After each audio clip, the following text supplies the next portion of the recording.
अब जैसा कि हमने अभी पढ़ा आयनीकरण है ना, अम्ल और क्षार की, अम्ल में जो है H प्लस होता है और क्षार में OH माइनस होता है। लेकिन क्या किसी अम्ल में कितना H प्लस है, कितनी आयन प्लस है जान सकते हैं क्या? या किसी क्षार में कितना OH आयन है या जान सकते हैं क्या? है ना। तो इन सभी प्रश्नों के उत्तर के लिए जो है ना, हम लोग जो है एक पैमाना का उपयोग करेंगे जिसे हम लोग कहते हैं pH मान। हाँ दोस्तों, है ना, ये परीक्षा की दृष्टि से जो है बहुत इंपॉर्टेंट है ना, परीक्षा बहुत पूछा जाता है, इसलिए मैंने इसके बगल में लिख दिया इंपॉर्टेंट और इसको डिब्बा से घेर दिया है। इसे बहुत सावधानी पूर्वक सुनेंगे और अपने कॉपी में भी लिखते चले जाएंगे। पीएच मान का स्केल है ना, पीएच का जो खोज है 1 मीटर होता है। इसका खोज जो है डेनमार्क के वैज्ञानिक सोरेनसन ने किया था। किसने किया था? सोरेनसन ने किया था। इसका 2 परिभाषा है, आपको जो उचित लगता है उसको आप याद कर लेंगे, कॉपी में लिख लेंगे, दोनों ही इंपॉर्टेंट है ना। दोनों में से किसी एक को याद करेंगे तो भी चलेगा। सोरेनसन नामक वैज्ञानिक ने है ना अम्ल और क्षार की प्रबलता को नापने के लिए एक स्केल बनाया था। क्या बनाया था? स्केल बनाया था, जिसे पीएच स्केल कहते हैं। क्या कहते हैं? पीएच स्केल कहते हैं। एक बार पुनः बता दूं, सोरेनसन नाम के वैज्ञानिक ने अम्ल और क्षार की है ना, अम्ल और क्षार की जो है क्षारकता को या प्रोटॉनों की संख्या को नापने के लिए एक स्केल बनाया था, जिसे क्या कहा गया है ना, पीएच स्केल कहा गया है। अम्ल और क्षार की प्रबलता को नापने के लिए जो स्केल बनाया था उसे पीएच स्केल कहा गया है। पहला परिभाषा। दूसरा परिभाषा है, पीएच एक ऐसी संख्या है ना, किसी अम्ल की अम्ल या क्षार को डुबाने से एक संख्या मिलेगी, उसे कहा गया है पीएच एक ऐसी संख्या है जो किसी तनु विलयन की, किसकी? तनु विलयन की अम्ल या क्षार का, याद रखेंगे तनु विलयन, सांद्र का नहीं, तनु का है ना, जिसका ज्ञात करना है ना। उसमें पहले जो है आप लोग जल मिला लीजिए, उसके बाद उसको तनु बना लीजिए, उसके बाद ज्ञात करना है तनु विलयन की अम्ल या क्षारकता। अम्ल और क्षार दोनों हो सकते हैं, है ना भाई। अम्ल और क्षारकता की को दर्शाती, मतलब पीएच मान एक ऐसी संख्या है जो किसी विलयन को बताएगी है ना, यह विलयन अम्ल है या विलयन क्षार है। दोनों पे भाषा बहुत इंपॉर्टेंट है। अब यहाँ पीएच का मतलब क्या है? पीएच का से तात्पर्य है, देखिए पीएच है, पी का मतलब होता है पोटेंस। क्या होता है? पोटेंस, अर्थात शक्ति से। किससे है? पोटेंशियल से, शक्ति से है। किसकी शक्ति से है? एच की शक्ति से। किसकी शक्ति से है? एच की शक्ति, मतलब हाइड्रोजन आयन की शक्ति से है। यह इसके 14 पैमाने पर होता है, मतलब इसमें कितने होते हैं? 0 से लेके 14 होते हैं। कितने होते हैं? 0 से लेके 14 होते हैं, है ना। अर्थात जो स्केल है वह हाइड्रोजन आयन के ऊपर निर्भर है। किसके ऊपर है? हाइड्रोजन आयन के ऊपर निर्भर है। यदि हाइड्रोजन आयन अधिक है तो अम्ल है, यदि हाइड्रोजन आयन कम है तो वह क्षार है। सोरेनसन ने कहा कि किसी विलयन में 0 से लेकर 10 की घात 14 आयन होते हैं। कितना आयन होते हैं? 10 की घात 14 आयन होते हैं। या उसने नाप के नहीं कहा है ना, इसने एक अनुमान के आधार पर बताया। और प्रत्येक आयन में, प्रत्येक विलयन में जो है हाइड्रो मतलब धन और ऋण होता है। सभी विलयनों में धन और ऋण होगा ही होगा, है ना, ऐसा उन्होंने कहा। उन्होंने कहा कि इस पैमाने के अनुसार 1 से लेकर के जो 6, मतलब 0 से लेकर 6 तक के अम्ल क्या है? अम्ल है। और 8 से लेकर के जो है 14 तक के क्या है? क्षार है। क्या है? क्षार। मतलब 0 से 6 तक के अम्ल हैं और जो है 8 से लेकर के 14 तक के क्षार है। अच्छा, इस विलयन में आपके पुस्तक में एक जो है ग्राफ है वो दिया है, मतलब रंग दिया है ना, स्केल पट्टी दिया है, बाजार में बहुत आसानी से मिलता है। एक पत्ता होता है, उसे डुबाएंगे तो उसका कलर आएगा। यदि अम्ल जो है बहुत ज्यादा प्रबल है, सांद्र है ना, उसमें हाइड्रोजन की मात्रा बहुत जल्दी, हाइड्रोजन आयन की मात्रा बहुत ज्यादा है, तो वह एकदम लाल रंग दिखाएगा, अर्थात वह प्रबल अम्ल है। इसी प्रकार यदि कोई क्षार जो है प्रबल है, उसमें जो है OH माइनस की मात्रा ज्यादा है, तो गहरा नीला रंग आता है। पुस्तक में बना हुआ है, आप देख लेंगे उसमें जो है कितना बना हुआ है ना। रंगों के हिसाब से आप रंगों का मिलान कर आप जान सकते हैं कि वह अम्ल है और क्षार है। अम्ल है तो कितना हो सकता है और क्षार है तो कितना हो सकता है। रंगों के माध्यम से हमें एक सूचना मिल सकती है ना। तो सोरेनसन ने कहा कि किसी विलयन में 10 की घात 14 विलयन हो सकते हैं। 14 जो है ये चयन हो सकते हैं, है ना, जिसमें 10 की घात 7 क्या हो सकते हैं? H प्लस हो सकते हैं और 10 की घात 7 जो है क्या हो सकते हैं OH माइनस हो सकते हैं। ठीक है, तो जब 10 की घात 7 H प्लस और 10 की घात OH माइनस दोनों बराबर होंगे तो वह विलयन न तो अम्ल होगा और न तो क्षार होगा, वह दोनों नहीं होगा। ठीक है, उसी प्रकार यदि किसी विलयन में अम्ल की मात्रा बढ़ते जाए, क्या होता जाए, अम्ल की मात्रा बढ़ते जाए, अर्थात उसमें H आयन की मात्रा मान लीजिए जो है 10 की घात 8 हो जाए, तो क्षार कितना हो जाएगा 10 की घात 6, मतलब 8 6 14 ही होना चाहिए, उससे ज्यादा नहीं होना चाहिए, है ना। यदि हाइड्रोजन आयन की संख्या बढ़ेगी तो OH माइनस की संख्या कम होगी, यदि OH की संख्या कम होगी, है ना, तो H कब बढ़ेगा, यदि OH बढ़ता है तो H हाइड्रोजन आयन की संख्या कम होगी। कुल मिलाकर दोनों को जोड़ने पर H प्लस और OH माइनस के आयनों की संख्या जोड़ने पर 14 होना चाहिए, उससे ज्यादा प्राप्त नहीं होना चाहिए। तो जैसे जैसे यदि OH माइनस ज्यादा है मतलब क्षार हो जाएगा, और यदि H प्लस ज्यादा है तो अम्ल हो जाएगा, और यदि दोनों बराबर है तो क्या हो जाएगा, है ना, उदासीन हो जाएगा। क्या हो जाएगा, उदासीन हो जाएगा। एक आयनीकरण पढ़ा, अब इसी क्रम में हम देखते हैं, है ना, 2.4 में आपकी पुस्तक में आयनीकरण है कि एक वैज्ञानिक हुए जिसका नाम है रीनियस, ऑगस्टे रीनियस, है ना। इन्होंने बताया कि अम्ल वे पदार्थ हैं जो जल में वियोजित होकर के जो है एक धन आयन एक ऋण आयन में टूटते हैं। किसमें टूटते हैं, एक धन आयन में और एक ऋण आयन में। अर्थात जो अम्ल रहता है वह जल में घुलने पर एक धन में होगा जिसका लोग क्या कहा गया है, हाइड्रोजन आयन कहा गया है, और दूसरा जो है ऋण आयन का, वो कुछ भी हो सकता है। ठीक है, उसी प्रकार जो क्षार है, क्या है, क्षार है, क्षार को घोलने पर, पानी में जल में घोलने पर, विलयन बनाने पर, है ना, वह एक जो है ऋण आयन में टूटेगा। ऋण आयन को क्या कहा गया है, हाइड्रोक्साइड आयन, कौन सा आयन, हाइड्रोक्साइड आयन कहा गया है, और एक कहा गया है धन आयन। धन आयन जो है कुछ भी हो सकता है उसकी जगह पे, है ना। ठीक है, जैसे कि मान लीजिए हम लोग HCl को घोल रहे हैं, यह एक अम्ल है, क्या है, अम्ल है, इसको घोलेंगे तो H प्लस और Cl माइनस हो जाएगा, क्या हो जाएगा, Cl माइनस हो जाएगा, यह अम्ल है। उसी प्रकार यदि हम लोग सोडियम हाइड्रोक्साइड को घोलते हैं, इसको अमोनियम हाइड्रोक्साइड को घोलते हैं तो यह NH प्लस और OH माइनस पे टूटेगा, तो ये क्या है, क्षार है, क्या है, क्षार है। ठीक है, तो अर्हिनियस के अनुसार, अर्हिनियस जो प्रारंभिक अवस्था में इन्होंने बताया कि जितने क्षार होंगे सब OH में टूटेंगे, है ना, और जितने धन आयन होंगे अर्थात जिसमें सभी में हाइड्रोजन जल में घुलने पर हाइड्रोजन टूटेगा वह कौन होगा, अम्ल होगा, उनके अनुसार, है ना। तो इस प्रकार से देखते हैं अर्हिनियस के परिभाषा के अनुसार कि जो जल में घुलकर H प्लस देता है, हाइड्रोजन आयन देता है, वह अम्ल है, और जो जल में घुलकर OH माइनस देता है वह क्षार है। उन्होंने ऐसा बताया। ठीक, यहाँ पे सबसे इम्पोर्टेंट है, अब जो हम पढ़ रहे हैं कि आयनीकरण, आयनीकरण के अनुसार क्या है ना, हमने अभी देखा कि बल्ब चालू करने पर जल जाता है, तो अम्ल क्षार डालकर जब उसमें बैटरी से जोड़ते हैं तो बल्ब जलता है।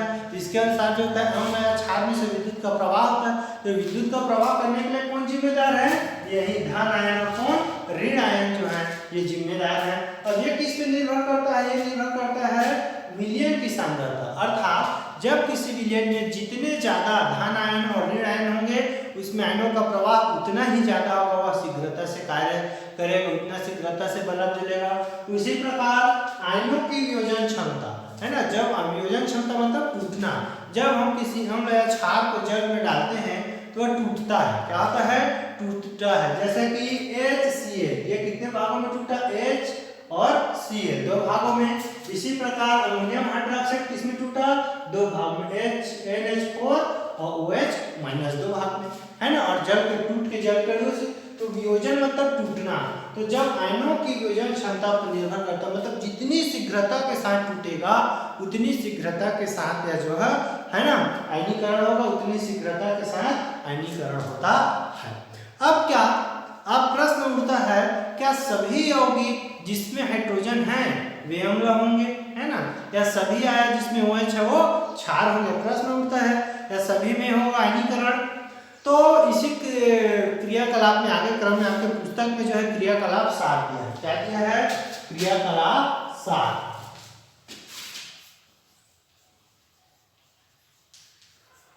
क्रियाकलाप 7 में जब ग्लूकोज, किसको? ग्लूकोज, ग्लूकोज मतलब C6H12O6, ठीक है, C6H12O6 ग्लूकोज को आप जब जल में वियोजित करते हैं, किसमें वियोजित करते हैं? वियोजित करते हैं, ग्लूकोज को पानी में डालेंगे और यही जब हम लोग है ना उपकरण जो वाला उपकरण है, बैटरी उपकरण तांबे के तार वगैरह से जोड़कर क्रिया को दोहराते हैं तो हम पाते हैं इसमें बल्ब नहीं जलता। क्या नहीं होता है ना? बल्ब नहीं जलता। क्यों नहीं जलता? तो जलने का कारण ये है कि इसमें जो ग्लूकोज है इसमें हाइड्रोजन जरूर है लेकिन इसका वियोजन नहीं होता, अर्थात वे सभी यौगिक जिसमें हाइड्रोजन उपस्थित हैं वह अम्ल हो उसका वियोजन हो यह जरूरी नहीं है। क्या है? सभी में हो यह जरूरी नहीं है ना।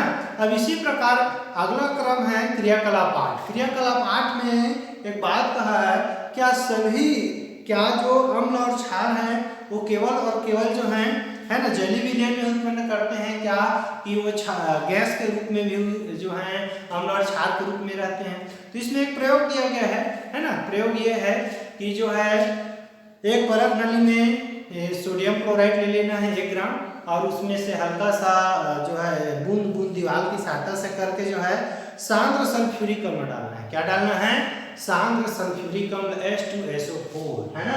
H2SO4 डालेंगे हम लोग तो उसमें से क्या निकलेगा? गैस। जब सफेद जो गैस निकलेगा वह कौन सा गैस होगा? क्लोरीन गैस होगा, जिसे आप सुन के अनुभव कर सकते हैं, बहुत तीक्ष्ण गंध रहता है। जब इस गैस में आप जो है ना नीले लिटमस को ले जाएंगे तो आप पाएंगे कि इसमें कोई क्रिया नहीं होता। क्या नहीं होता? कोई क्रिया नहीं होता, अर्थात लिटमस का रंग नहीं बदलता। इससे ये सिद्ध होता है कि जो गैस निकलता है ना, या जो प्लस रहेगा या माइनस होता है वह केवल जल में ही वियोजित होने पर अम्ल या क्षार का गुण दर्शाता है।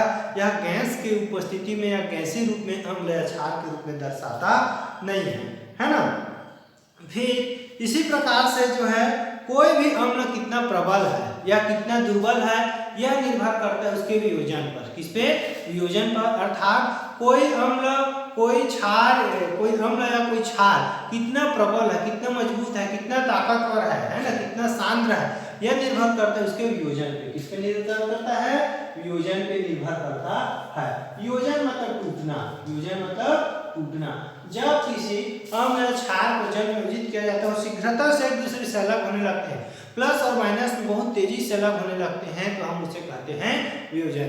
जो यह अम्ल और क्षार जितनी शीघ्रता से वियोजित होगा वह उतना ही प्रबल माना जाएगा। अर्थात उनके बीच जो बंध की कड़ी है, जो अणु आपस में है वो कम जुड़े हुए हैं, जिसके कारण शीघ्रता से टूट जाते हैं, इसीलिए उनको प्रबल कहा गया है। ठीक इसके विपरीत कुछ ऐसे भी अणु होते हैं जो बहुत प्रबलता से आपस में जुड़े होते हैं, जिसको जल में वियोजित करने पर शीघ्रता से नहीं टूटता है ना। ऐसे अम्लों को जो है दुर्बल अम्ल कहा गया है। क्या कहा गया है? दुर्बल अम्ल कहा गया है। यदि शुद्ध जल का आयनन किया जाए, है ना, शुद्ध जल है ना, वर्षा का जल जो रहता है शुद्ध जल होता है, यदि वर्षा के जल का आयनन किया जाए तो उसमें है ना 10 की घात 7 हाइड्रोजन आयन प्राप्त हो गए और 10 की घात OH आयन प्राप्त होगी। अर्थात धन और ऋण आयन दोनों की मात्रा क्या होगी? बराबर होगी। दोनों ही क्या होंगे? बराबर होंगे। इसीलिए जो शुद्ध जल होता है ना, वो क्या होता है? उदासीन होता है। क्या होता है? उदासीन होता है। अब अर्हिनियस ने जो है सोरेनसन ने क्या किया था? एक पैमाना बनाया था pH स्केल, जिसमें 14 भाग बनाता था, है ना। अब यदि इस स्केल के आधार पर हाइड्रोजन आयन को देखा जाए, है ना, उन्होंने कहा था कि दोनों बराबर होता है ना। अब यदि हाइड्रोजन आयन ज्यादा है तो अम्ल है। क्या है? अम्ल। देखिए इस क्रम में यदि नीचे की ओर आए, इस जो pH स्केल है यदि नीचे की ओर आता है तो वह प्रबल होता जाएगा, अम्ल का गुण बढ़ते जाएगा, और यदि उसमें H आयन की मात्रा कम होते जाए, क्या होते जाए? कम होते जाए, तो वह क्षार का गुण आता जाएगा। क्या होता जाएगा? क्षार का गुण आता जाएगा, अर्थात अम्ल की प्रबलता घटते जाएगी। ऊपर चढ़ने पर अम्ल की प्रबलता घटेगी और क्षार के गुण प्रबल होगा। अब उसी प्रकार यदि OH आयन के आधार पर ले, किसके आधार पर ले? OH आयन, यदि OH आयन हाइड्रोक्साइड आयन मोल पर लीटर, है ना, यहाँ लिखा है प्रति लीटर, यदि हाइड्रोक्साइड आयन जो है के आधार पर लें तो यदि हाइड्रोक्साइड आयन ज्यादा प्राप्त होता है, क्या होता है, ज्यादा प्राप्त होता है, हाइड्रोक्साइड आयन ज्यादा प्राप्त होता है, इसका मतलब वह प्रबल क्षार है। क्या है, प्रबल क्षार। यहाँ ध्यान देंगे ऋण लगा है, ऋण 14 ऋण 13 अर्थात कम होते जा रहा है और इधर धीरे धीरे धीरे क्या होता जा रहा है, बढ़ते जा रहा है। मतलब यदि हाइड्रोक्साइड आयन जो है कम है तो प्रबल, है ना, प्रबल अम्ल है, और यदि हाइड्रोक्साइड क्षार ज्यादा है तो वह प्रबल क्षार है ना। तो इस प्रकार से आप दोनों में से किसी एक को ले लीजिए, या तो हाइड्रोजन आयन के आधार पर गिनती कीजिए या तो हाइड्रोक्साइड आयन के आधार पर। ज्यादातर परीक्षा में हाइड्रोजन आयन के आधार पर आता है ना। तो याद रखेंगे किसी नीचे की ओर जाने पर अम्ल की प्रबलता बढ़ेगी और ऊपर की ओर जाने पर अम्ल की प्रबलता घटेगी। ऊपर जाने पर क्षार बढ़ेगा, अम्ल कम होगा, नीचे आने पे क्षार कम होगा, अम्ल बढ़ेगा, है ना। तो यह नीचे की ओर यदि किसी के उदाहरण के लिए यदि किसी अम्ल का पीएच मान 2 आता है ना, तो वह प्रबल होगा। और यदि किसी का पीएच मान जो है 2 अम्ल है, यदि एक का पीएच मान 3 है और एक का पीएच मान, है ना, एक का 3 है और एक का 2 है, तो यहाँ पे 2 वाला प्रबल होगा, 3 वाला कमजोर होगा। उसी प्रकार यदि एक का पीएच मान यदि 1 आता है, एक का 0 आता है, तो 0 वाला सबसे प्रबल होगा, 1 वाला उससे दुर्बल होगा। इसी प्रकार क्षार का यदि एक का प्रबल जो है पीएच मान 9 आता है और एक का 10 आता है, ठीक है, एक का 9 आता है, इनका 2 क्षार है आपके पास, एक का 9 आता है, इनके पास 10 आता है, तो 10 वाला प्रबल क्षार होगा और 9 वाला दुर्बल होगा, ठीक है। तो इस प्रकार से कर सकते हैं। और यदि 7 आता है तो क्या होता है, उदासीन, क्या होता है, उदासीन है। अब यह प्रश्न उठता है कि हम लोग क्यों पढ़ रहे हैं, ये पीएच मान को क्यों पढ़ रहे हैं भाई, क्या महत्व है हमसे, इससे क्या फायदा है। तो पीएच मान का बहुत ज्यादा फायदा है। पीएच मान हमारे दैनिक जीवन में बहुत ज्यादा उपयोगी है, ठीक है। पहला महत्व है, आपके पुस्तक में दिया है, आमाशय में जो हमारा पेट होता है, जहाँ खाना जाके जब हम लोग खाना खाते हैं तो वहाँ जाके सबसे पहले खाना रुकता है, कटोरा के आकार का होता है, जिसे हम लोग क्या कहा जाता है, आमाशय कहा जाता है, ठीक है। स्टोमच आमाशय में HCl नाम का जो है तनु हाइड्रोक्लोरिक अम्ल का स्त्रवण होता है। किसका, HCl तनु अम्ल का। ये अम्ल क्या करता है, आपके शरीर में जितना बैक्टीरिया है, वायरस है ना, उसे मार देता है, साथ ही शरीर में जो भोजन है उसको अम्लता प्रदान करता है, ठीक है। सामान्य स्थिति में यह शरीर को नुकसान नहीं पहुंचाता, लेकिन जब यह आवश्यकता से अधिक जो है आपके शरीर में HCl का स्त्रवण होने लगता है, तब यह शरीर के जो अंदर की जो मांसपेशियों को जो है ना, हाथ की पेशियों को जलाने लगता है, जिससे दर्द होने लगता है, साथ ही साथ खट्टी डकार आता है। अरे खट्टी डकार आने के कारण आपको जो है इनोमा है, खाने का सोडा, इसे एंटासिड कहा गया है। क्या कहा गया है, एंटासिड या प्रति अम्ल, है ना। एक बार 2 बार जो है 2 बार परीक्षा में पूछा गया है कि एंटासिड का सही जोड़ी में जो है इनो या खाने का सोडा, क्या चीज, खाने का soda, soda NaHCO3 sodium hydrogen carbonate, ये परीक्षा में आ चुका है।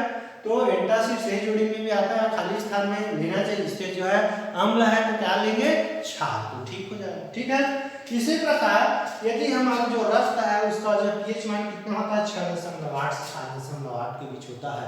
अलग अलग लोगों में इसका मान जो अलग अलग होता है, फिर भी इसका कितना है, औसत रेंज 6.8 से 7.8 के बीच होता है। ऐसे तो इसका मान 7.4 होता है। अब आपके भोजन लेने के अनुसार रक्त का पीएच मान बदलता रहता है। आप जैसे जैसे यदि ज्यादा अम्ल ले रहे हैं, ज्यादा खट्टा खा रहे हैं तो अम्ली हो जाएगा, ज्यादा क्षार खा रहे हैं तो क्षारीय हो जाएगा। आपको एक चीज बता दूं, ज्यादा खट्टा खाने से रक्त जो है पतला हो जाता है, और ज्यादा जो है क्षार लेने से, है ना, या कस्सा वाले जो फल है उसको खाने से खून जो है गाढ़ा हो जाता है। तो यदि आपके शरीर में पीएच मान संतुलित है रक्त का, तो प्लाज्मा और सीरम का मान जो संतुलित रहेगा, जिससे खून अच्छा से कार्य करेगा, ठीक है। लेकिन यदि आपके खाने में अम्ल ज्यादा हो गया या क्षार ज्यादा हो गया, संतुलित नहीं रहा, तो दोनों का संतुलन बनाने में दिक्कत हो जाता है और ठीक से कार्य नहीं कर पाता, है ना। इसी प्रकार ज्यादा अम्ल होने पर जो हीमोग्लोबिन है, जो हमारे ऑक्सीजन को पूरे शरीर में फैलाता है ना, उसका आकार गोल नहीं रह पाता। क्या नहीं रह पाता, गोल नहीं रह पाता, आकार बदल जाता है। ठीक है, जिससे आपको सांस लेने में दिक्कत होगा, सांस फूलेगा या अकड़न आ सकता है। ठीक इसी प्रकार लाल का पीएच मान कितना होता है 5.5 होता है। कितना होता है 5.5। जो हमारा दांत होता है उसका सफेद भाग जो है कैल्शियम फास्फेट से बना होता है, इनेमल। यह शरीर का सबसे कठोर भाग होता है, ठीक है, इस पे इसका असर नहीं पड़ता।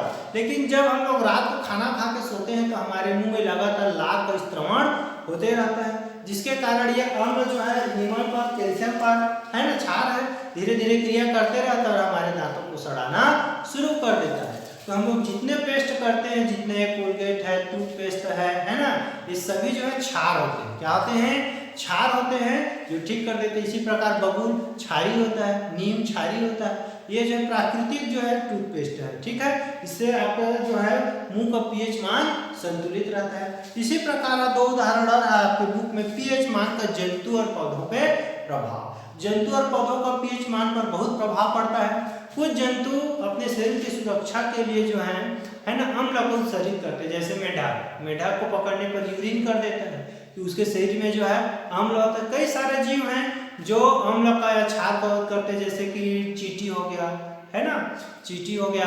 उसी प्रकार जो है दतैया, बरैया हो गया, छूने पे काट देता है ना। तो फार्मिक अम्ल हमारे शरीर में डाल देते हैं, जिससे बिच्छू का डंक हो गया, बहुत तीव्र जो है दर्द देता है, जिसके कारण आप यदि साबुन रगड़ देंगे तो ठीक हो जाएगा, ठीक है। उसी प्रकार जैसे कि जिमीकंद हो गया, ठीक है, क्या हो गया, जिमीकंद हो गया। और जो हम लोग जिसको छत्तीसगढ़ी में कहते हैं कोचाई हो गया, इन सबको छूने पर खुजली होता है, क्योंकि इस सब में जो है अम्ल होता है। जिमीकंद में सैलिसिलिक अम्ल होता है, ठीक है, ठीक, तो इन सब में अम्ल होता है, जिसके कारण खुजली होता है। तो जीव और जंतु कई प्रकार के जो हैं पौधे होते हैं, है ना, इनको छूने पर रोम लग रहते हैं, रोम को छूओगे तो हमें खुजली होने लगता है, ठीक। फिर है मिट्टी का पीएच मान। क्या चीज? मिट्टी का। सभी पौधे अलग अलग पौधे अलग अलग पीएच मान पर जो है ना सर्वाइव करते हैं। सर्वाइव करते मतलब जीते हैं। हर पौधे का एक निश्चित पीएच मान होता है जिसपे वो रह सकते हैं, ठीक है। अब यदि मिट्टी का पीएच मान बदल जाए तो उन पौधों को जीवन यापन करने में, जैविक क्रियाओं को पूरा करने में दिक्कत जाता है और ठीक से सर्वाइव नहीं कर पाते और वो जो है मर जाते हैं। उदाहरण के लिए यदि आपको रोज एक ही प्रकार की सब्जी में ज़्यादा नमक डाल दिया जाए, ज़्यादा नमक वाला सब्जी आप खाएंगे तो क्या होगा? आपका शरीर में धीरे धीरे नमक की मात्रा बढ़ते जाएगी और ठीक से क्रिया नहीं कर पाएगा शरीर। उसी प्रकार जो मिट्टी होता है अलग अलग पौधों के अनुसार अलग अलग होता है। जैसे गन्ना है, चना हो गया, इनके ज़्यादा पीएच मान में उगते हैं, ठीक है। उसके प्रकार जो है जो धान है कम पीएच मान में होते हैं, और जो खट्टे हैं, खट्टे वर्ग के पौधे हैं तो थोड़े और कम पीएच मान पर होते हैं। तो जब मिट्टी का पीएच मान कम या ज़्यादा होता है तो उसको संतुलित करने के लिए हमें जो है ना, जैसे अम्ल हो गया तो उसके हमने क्षार करने के लिए चूने का या जिप्सम का उपयोग करते रहना चाहिए। तो पीएच मान जो है बहुत ही ज़्यादा जरूरी है जीवों के लिए, इसीलिए हम इसका अध्ययन कर रहे हैं, है ना। पीएच मान ज्ञात करना है तो बहुत ही आसान है। बाजार में 10 रुपए में एक स्ट्रिप मिलता है, बहुत सारे पत्ते रहते हैं, उस पत्ते को लाकर आप डुबा दीजिए घोल। पहले पानी, जिस पदार्थ को ज्ञात करना है उसके पानी में घोलिए, साफ शुद्ध पानी में, उसके बाद उसको डुबा देंगे तो वह उसका रंग तुरंत बदल जाएगा। यदि वह लाल नारंगी होता है तो अम्ल है, और नीला होता जाता है तो वह क्षार है। आपकी पुस्तक में टेबल बना हुआ है, आप रंगों को देख के मिलान कर सकते हैं, ठीक है। और याद कर लेंगे या परीक्षा की दृष्टि से पीएच मान जो बहुत इंपॉर्टेंट है। पीएच की परिभाषा और पीएच का उपयोग माध्यमिक शिक्षा मंडल द्वारा बहुत बार